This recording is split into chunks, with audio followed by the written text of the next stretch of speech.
पति राघव राजा राम पतित पावन सीताराम सीताराम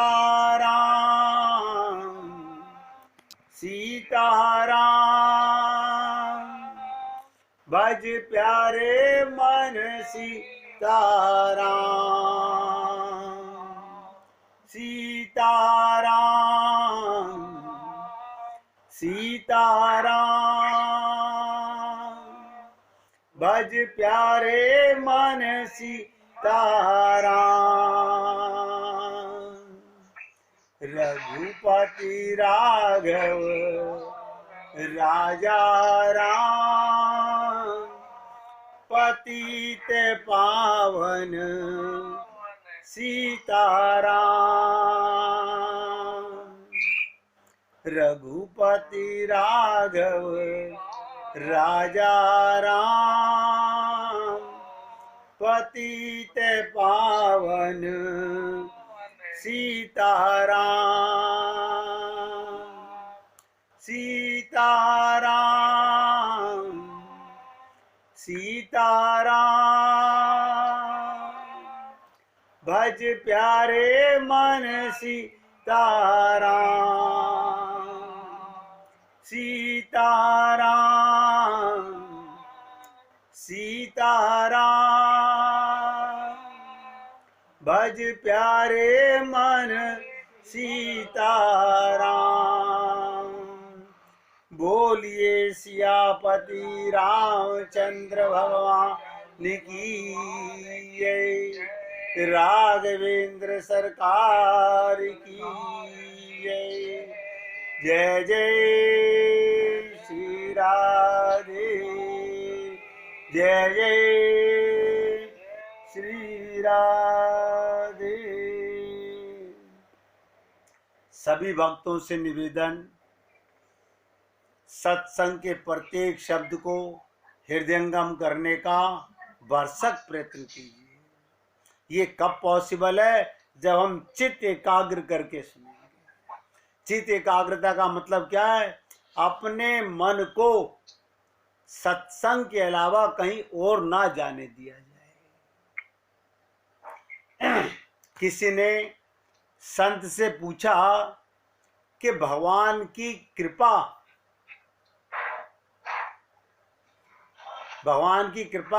प्राप्त करने के लिए क्या साधना करनी होगी? ध्यान से सुनिएगा एक एक शब्द को। तो संत महात्मा क्या कहते हैं? अरे यही तो साधना है। क्या? कि बिना कारण के कृपा होती है। भगवान की कृपा किसी साधना से नहीं होती। साधना से तो आपका मन एकाग्र होता है। भगवान की कृपा बिना साधना के होती है। यही साधना है। जो कीर्तन करते हो तुम, यही तो साधना करते हो। उस कीर्तन का मतलब क्या? रोकर उनको पुकारो कि तुम कृपा करो। यही कीर्तन का मतलब है। यही साधना है। इसी के क्या होगा? अंतःकरण शुद्ध होगा। मन को शुद्ध करने की साधना होती है। उसके बाद वो कृपा से प्रेम देती है। भगवान की कृपा का लाभ, कहते हैं उनका लाभ तो कृपा से ही मिलेगा। सबसे बड़ी चीज है अंतःकरण का शुद्धिकरण करना। ये अंतःकरण की शुद्धि क्या है? हमने अपने अंतःकरण में, मन बुद्धि चित्त में संसार को भरा हुआ है। पाना चाहते हैं प्रेम रस, भगवान का रस, और हृदय में संसार बैठा हुआ है। तो ये जो हम कीर्तन करते हैं, ये मन को शुद्ध करने के लिए उनको पुकारना पड़ता है। बस यही साधना है। हमारे गुरुदेव कहते हैं कि जो व्यक्ति निष्प्राण साधना करता है, ये निष्प्राण साधना क्या है? मैं हरे राम तो कर रहा हूं, ध्यान दीजिएगा, मैं हरे राम तो कर रहा हूं, लेकिन राम को सामने खड़ा नहीं कर रहा। ये निष्प्राण साधना है। मन कहीं और है, मुख से राम नाम बोल रहा हूं। फिर सोचोगे भगवान ने कृपा नहीं की, संत ने कृपा नहीं की, क्योंकि हमारी साधना में कमी थी, हमारे पुकारने में कमी थी।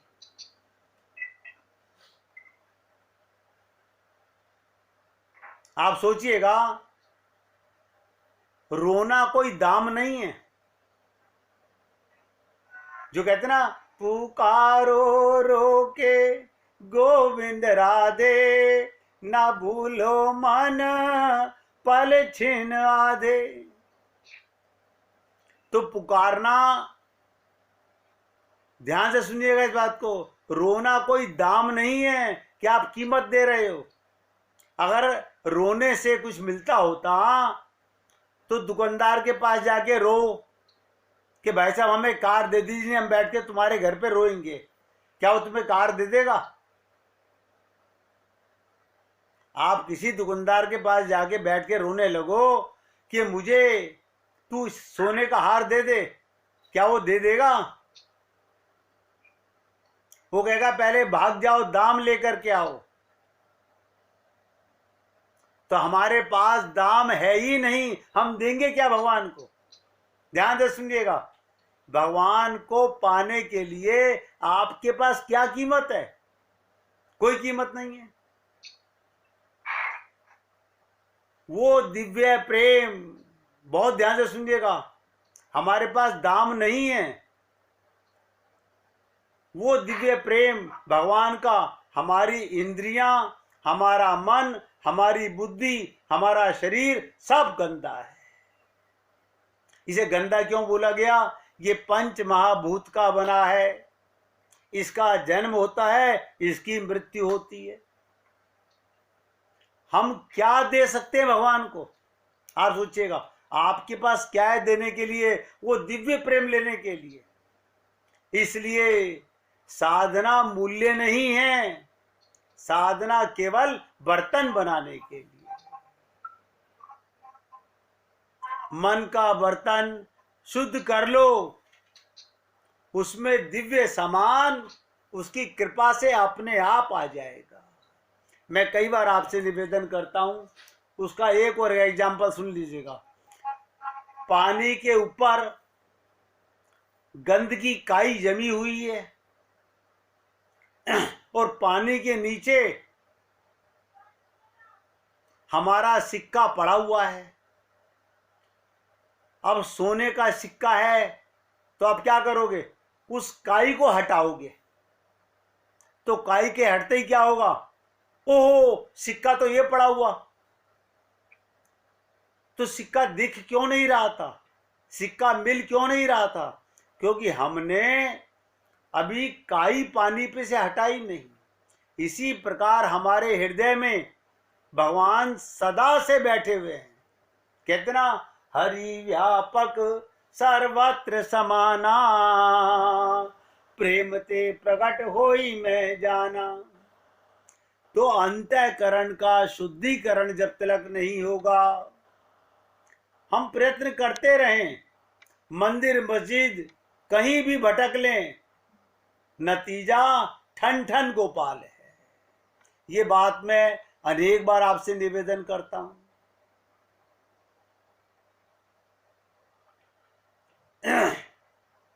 आपने सुना होगा कि एक लाइन है ना,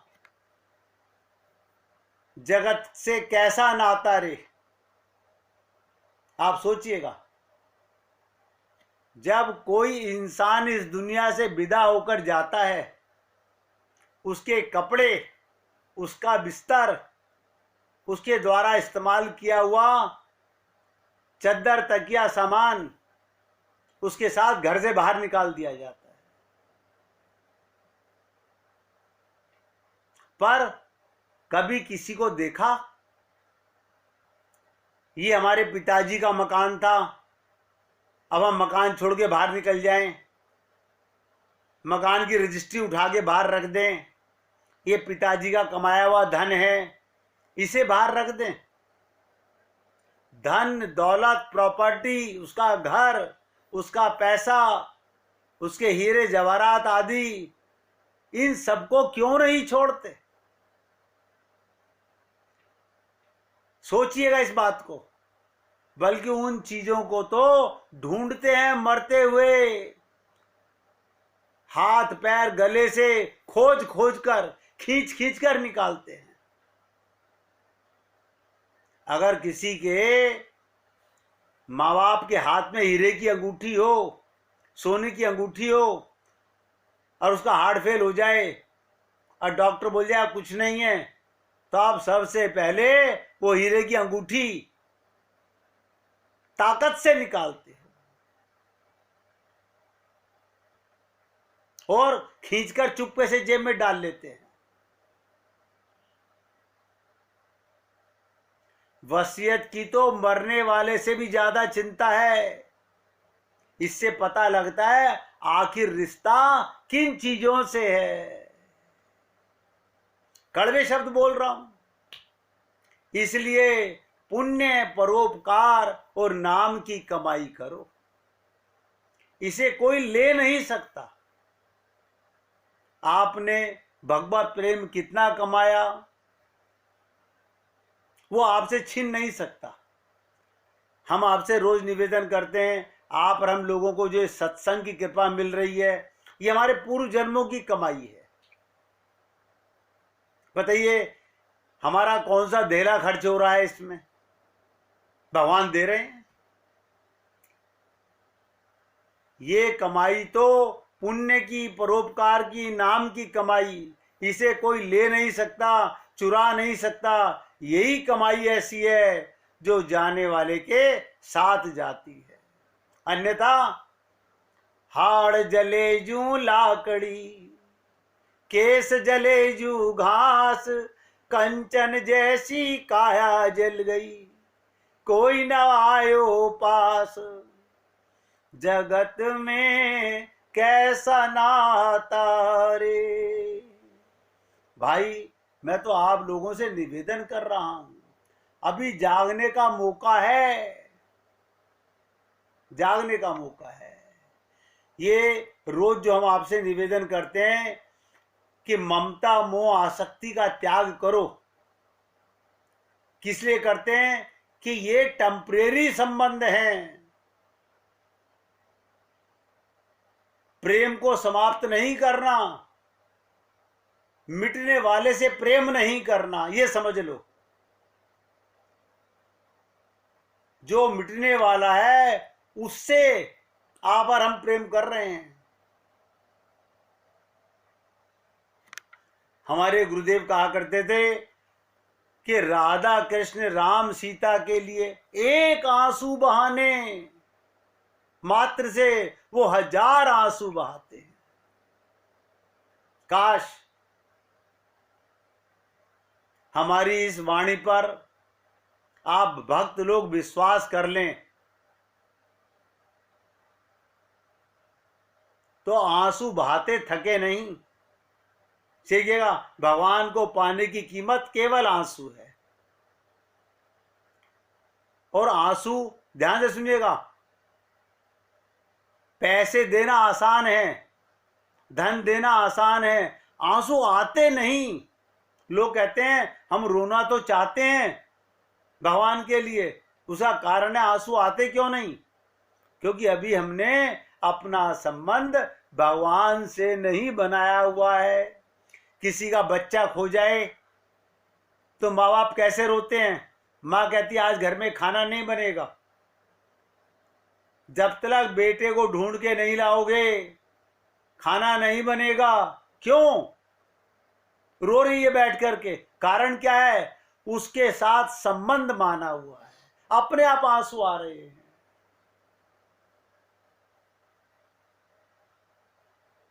आप सोचिए हमारा क्या खर्चा हो रहा है आंसू आने से, रोने से। और मैं कहता हूं शरीर का संबंध संसार के साथ और आत्मा का संबंध परमात्मा के साथ। इसी को ऐसे समझ लीजिए, हम दो हमारे दो। हम दो कौन? एक मैं चेतन आत्मा और एक मेरा, वो मैं नहीं है, मेरा ये जड़ शरीर। जड़ शरीर का संबंध जड़ परिवार से, जड़ संसार से है। और मैं आत्मा चेतन, मेरा संबंध केवल परमात्मा से है। अगर ये बात, छोटी सी बात है, हमें समझ आ जाए, कुछ नहीं करना, बस। हम तो एक ही बात बोलते हैं कि ध्यान में रखना सदा, भगवान रहते साथ में।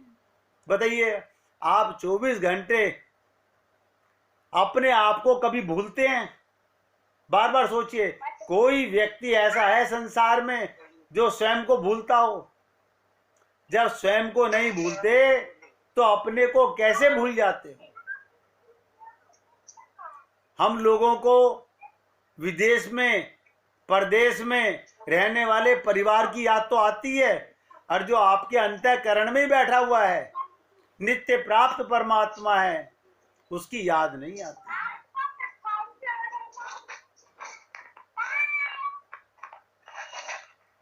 तो बार बार सोचिएगा।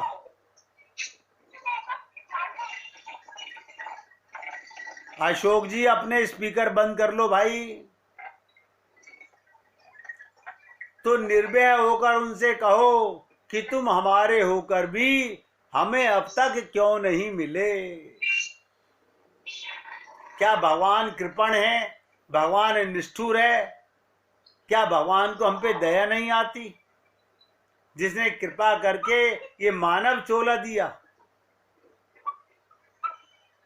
अरे भगवान तो पतित पावन है, फिर भी अभी तक हमें भगवान क्यों नहीं मिले? मन से प्रार्थना नहीं की, मुख से बोला मगर मन से बोला नहीं। आंसू बहाओगे तो वो तुम्हारा एक आंसू पर, मैंने कहा, 1000 आंसू भगवान बहाने को तैयार है। बस इसीलिए कहते हैं संत महात्मा, पुकारो रोके गोविंद राधे, ना भूलो मन पल छिन आधे।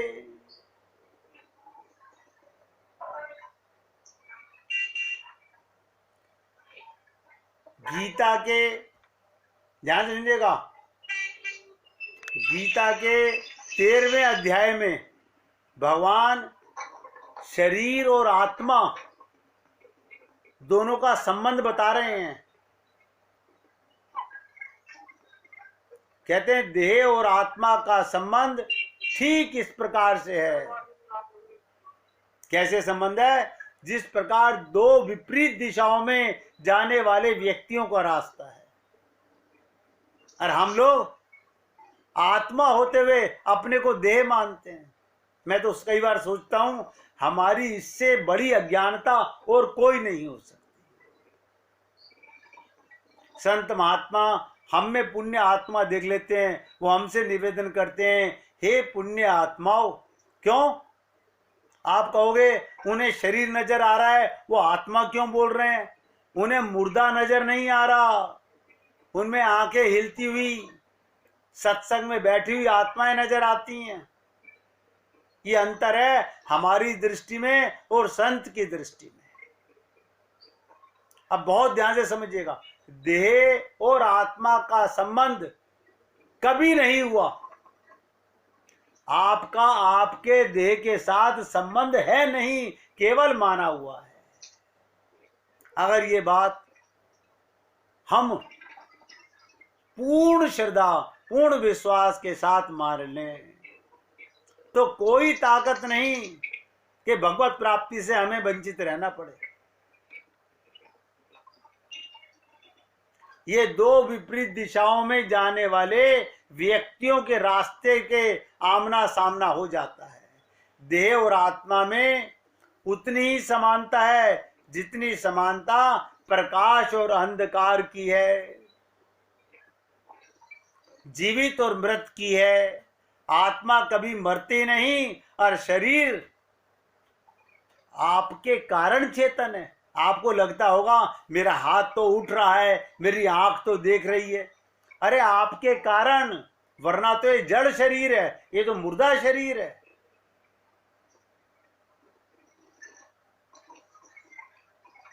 जितनी समानता प्रकाश और अंधकार में है,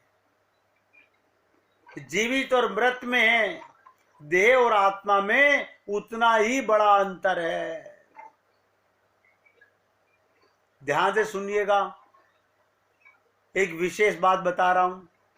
ये देह पंच महाभूतों से निर्मित है, कर्म बंधनों से जकड़ा हुआ है, जीवन और मृत्यु के चक्के पर सदा घूमता रहता है। ये देह काल अग्नि के मुख में पड़ी हुई एक मक्खन की गोली के समान है। कहते ना, मक्खी को पंख झाड़ने में जितनी देर लगती है उतनी देर में इसका नाश हो जाता है, क्षण भंगुर। और हम लोग इस देह पर अहंकार करते हैं। आप सोचिएगा, ये देह कदाचित अग्नि में पड़ जाए तो भस्म ही बदल जाएगी, भस्म बन जाएगी। और यदि कुत्तों के हाथ लग जाए फिर विष्टा का रूप धारण कर लेगी। और इन दोनों से बच जाए तो कृमि पुंज हो जाएगा। तो इस देह में सीताराम आचार्य जी कहते हैं, इस देह में हरि मिलत हैं, इस बात को भूलना नहीं। हम क्या करने आए इस देह में? बहुत से लोग कहते हैं बस एक मकान बन जाए। हम कहते हैं ये तो तुमने बहुत बढ़िया बात कही। मकान किसे कहते हैं? घर। तो घर कौन सा बन जाए? ये मिट्टी का घर नहीं, ये ईंट गारा का घर नहीं, तुम्हारा अंतःकरण घर बन जाए, जहां साक्षात्कार परमात्मा विराजमान है। आप देखिए, इससे पहले आप और हम लोग अनंत जन्मों में अनंत घर बना चुके संसार के। कहां गए? जब हम पैदा हुए भगवान ने हमें लिस्ट पकड़ाई कि तुम्हारे 5 मकान वहां पर हैं, उस शहर में हैं, अमेरिका में भी है, रशिया में भी है। तो घर बनाना है अंतःकरण का।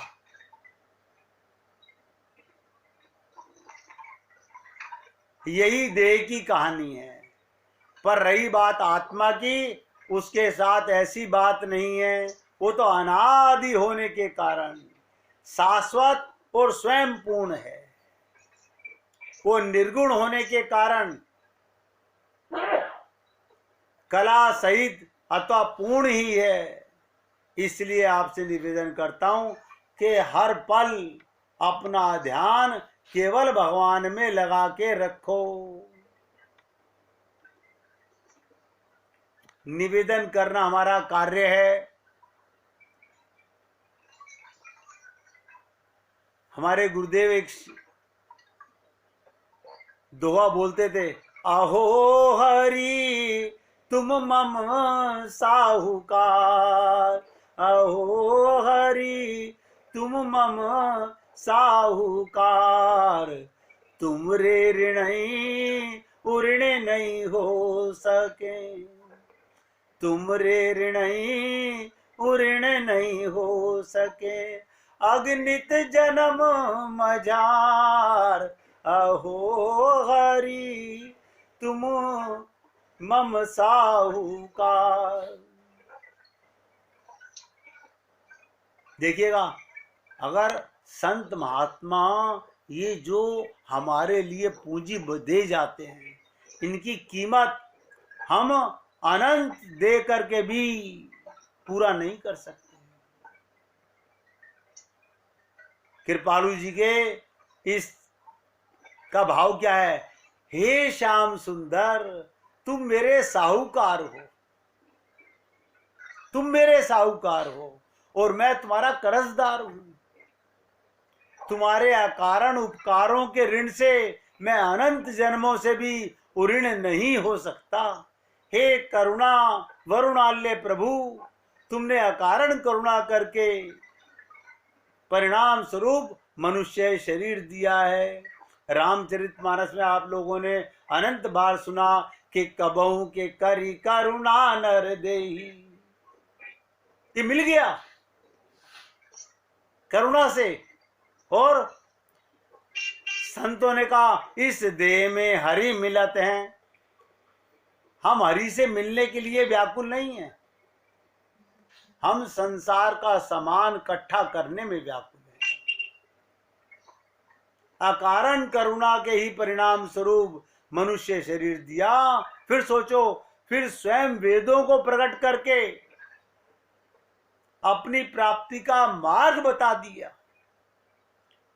फिर अनंतानंत संतों को अवतार दिलाकर, आप देखिएगा इस पृथ्वी पर संत महात्मा कौन सा उपकार करने आते हैं। ये भगवान की कृपा का प्रसाद है जो हमें मिलता है सत्संग के द्वारा।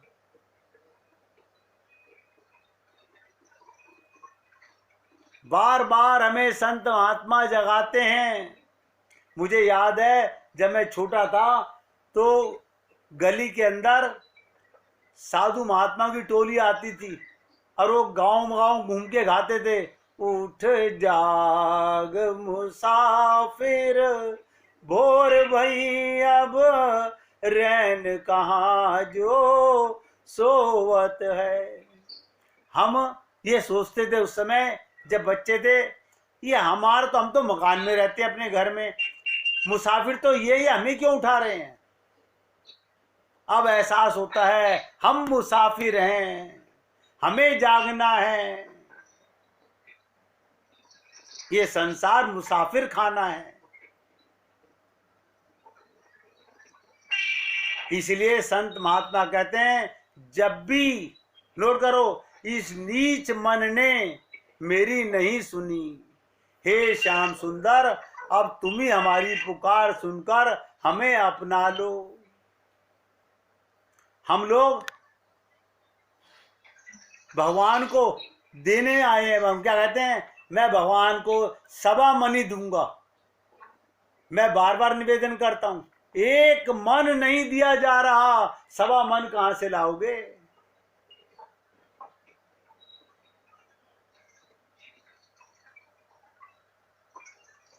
किसी ने पूछा कि शरणागति का क्या प्रमाण है। मैं शरणागति में हूं, इसका प्रमाण क्या है। बहुत ध्यान से सुनिएगा। अनेक बार शब्दों में निवेदन करता हूं कि जो जाकी शरण गयो वापे वाकी लाज, उल्टे जल मछली चले और बहो जात गजराज। क्या मतलब, शरणागत साधक को यदि कोई भय रहता है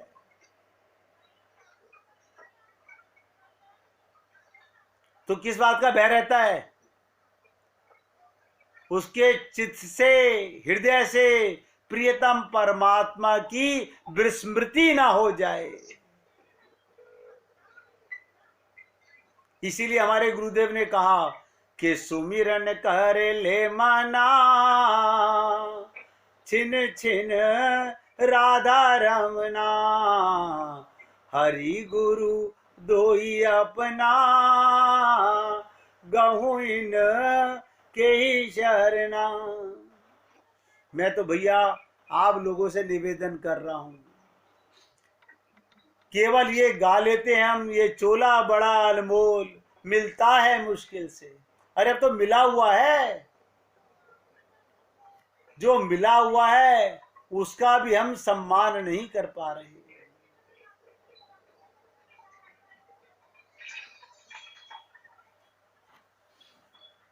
देखिएगा एक शब्द मेरे प्यारे सांवरिया, ये सबसे बड़ा प्रेम, सबसे बड़ा प्रेम। जगत में प्रेम सा कुछ नहीं दूजा। प्रेम स्वयं ईश्वर का स्वरूप है। ये मत समझिएगा ये शरीर से शरीर का प्रेम प्रेम है। और उसको भी समझ लीजिएगा, अगर दोनों में परमात्मा ना हो तो कोई स्त्री कोई पुरुष प्रेम नहीं कर सकता। कभी दो मुर्दों को तुमने प्रेम करते नहीं देखा होगा। प्रेम जगत में प्रेम सा कोई दूजा नहीं। प्रेम स्वयं ईश्वर का रूप होता है। प्रेम की सच्ची पूजा, ध्यान सुनिएगा, सच्ची पूजा क्या दे सबूत, क्या ले सबूत, बस करते जाते हैं मोहब्बत। आप बताइए भगवान श्री कृष्ण ने कब मीरा को कहा कि तू मेरी और ना कोई? मीरा ने कहा मेरे तो गिरधर गोपाल दूसरो ना कोई, हम तुमसे मोहब्बत कर बैठे। अपनी मोहब्बत पे भरोसा होना चाहिए, अपने प्रेम पर विश्वास होना चाहिए। ये देने लेने में बस हार जाए मोहब्बत तो ना दे सबूत ना ले सबूत। भगवान इसीलिए कहते हैं कि हे गोपियों, मैं तुम्हारा ऋणी हो गया और तुम्हारे इस प्रेम के ऋण से मैं ऋण नहीं हो सकता।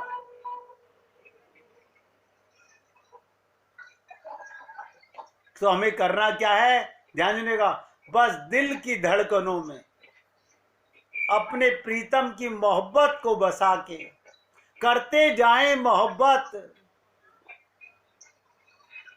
बहते ही जा रहे हैं तेरे प्यार में कन्हैया, कहाँ दिन निकल रहा है कहाँ रात हो रही है, हर पल मस्तियों की बरसात हो रही है।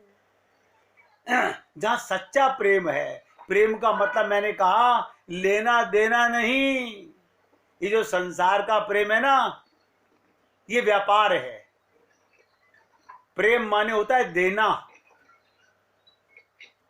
तो गोपी क्या कहती है, तेरी प्रीत में सांवरे मैं तो संवरने लगी। तेरी प्रीत में सांवरे मैं तो संवरने लगी, मैं बावरी तेरे चेहरे को आईना कहने लगी। एक एक शब्द ध्यान दीजिएगा। मैं अब तक तो आपको दो लाइनें सुनाता था कि गोपी कहती है जब भी देखती हूं आईना ए घनश्याम तेरी सूरत नजर आती है। क्या मोहब्बत करने वालों की आईने में सूरत बदल जाती है? आज नई लाइन सुनिएगा, तेरी प्रीत में सांवरे मैं तो संवरने लगी, मैं बावरी तेरे चेहरे को ही आईना कहने लगी। तेरे नाम की आदत सी हो गई है, ना लूं तो लगता है, ना लूं तो लगता है जैसे पूजा अधूरी रह गई है। मेरे आंखों के नूर मेरे दिल की हसरत तुम्ही से होती है, दिल की हर जख्म की मरम्मत। हे मेरे प्यारे सांवरे तुझे पुकारूं सदा, तुझे ही मैं सदा याद करूं, रहे मन में तेरे दर्शन की 24 घंटे प्यास, और हर पल तुझे निहारा करूं। लोगों को अभी प्रेम के बारे में शब्द तो बहुत सुनते हैं हम लोग, प्रेम का पता नहीं है। प्रेम माने होता है देना, लेना नहीं। प्रेम देव है। आप सोचिएगा, और हमारे पास भगवान को देने के लिए क्या है? सारा संसार भगवान का, ये शरीर भगवान का। स्वयं को समर्पित करना, इसी को शरणागति कहते हैं। 1 मिनट भगवान का कीर्तन